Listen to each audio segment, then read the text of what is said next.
Here are 8 common costly mistakes and how you can avoid them. Number 1, tell your medical providers everything that hurts. Your medical records are one of the most critical pieces of evidence in your personal injury case. Your medical providers are supposed to keep accurate and detailed records. These records include your description of how you were hurt, your physical complaints, your injuries, the doctor's examinations, and the treatment you received. If you fail to tell the doctor everything that hurts, not only will you not be treated properly, but you will likely receive a lower offer from the insurance company because they use your medical records to evaluate your case. If you first begin to complain about a problem weeks or even months after you were hurt, the insurance company will likely claim that the problem was not caused by the accident and reduce their settlement offer to you. Along the same lines, insurance companies will sometimes hire private investigators to conduct videotape surveillance of you. If you tell your doctors that you cannot run, climb, or lift, but you get caught by a private investigator who videotapes you doing these activities, then this can be very damaging to your case.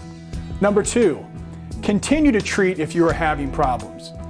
If you are still having problems caused by your personal injury accident and fail to see a physician regularly, then in the eyes of the insurance company, and eventually perhaps to a judge or jury, you must have made a full recovery. While you should not go to the doctor every day, you need to see your doctors and tell them if you are still having problems. If your doctor says follow-up is needed, then this means if you continue to have problems in a few weeks, then you should get back in to see your doctor. Number 3, do what your medical providers tell you to.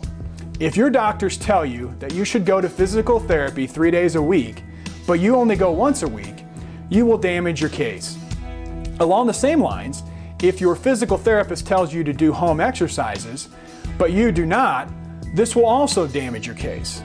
The insurance company, and perhaps eventually a jury, will blame you for not doing what your medical providers told you to do. Number 4, you need to be careful about what you say. The insurance company and their lawyers will use anything and everything they can to ruin your credibility. For example, if you tell your medical providers that you were hit going 55 miles per hour and the accident report says 20 miles per hour, they will use this to make you look like you are lying or exaggerating things. No matter what, do not exaggerate your injuries, about your accident, or lie. Even a small lie can ruin your credibility and cost you thousands of dollars. Number 5, the internet, social media, and Facebook. These are all things that the insurance company and their attorneys will use in an attempt to discredit you and your case. We recommend to our clients that they disable, but not destroy, all social media sites that they have while their personal injury matter is pending, and provide them with instructions about how to do this. We recommend this because if a lawsuit is filed, you will probably be required to provide Facebook and other social media pages to the other side in your case. Evidence from Facebook and other social media pages has been admitted in court and used against people.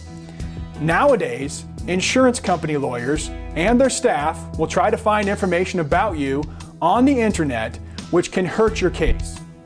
For example, if pictures are posted of you smiling and having a good time after a personal injury, the defense attorney will show the judge or jury the pictures and argue, does the plaintiff look like they are in pain and cannot work in these pictures?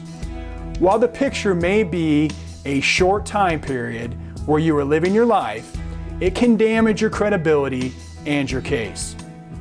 Number 6, keep track of your lost wages and how you feel. It's a good idea to write down every few days, or more often if you like, how you are feeling about your injury. This will help you later on provide accurate information about your injuries and how they affected your ability to function on a daily basis. Also, keep track of the time you miss from work and copies of doctor's excuses. Most of the time, the doctors do not keep your work excuses, so if you turn it into your employer and it is lost, this can damage your case. Number 7, be upfront with your medical providers about prior accidents and injuries.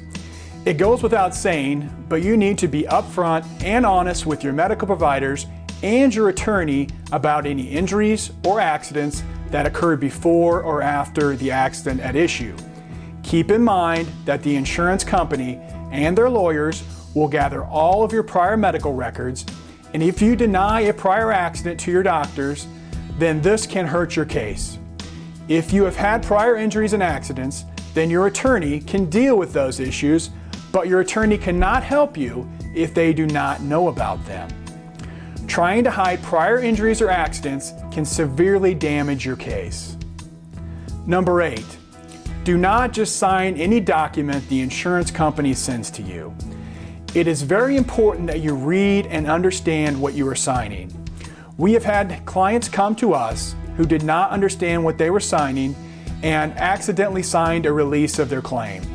We had to tell them that they agreed to settle their case for a small amount of money, and we were not able to help them. If you have a question about what you are signing, then you should consult with a qualified personal injury attorney before agreeing to sign anything.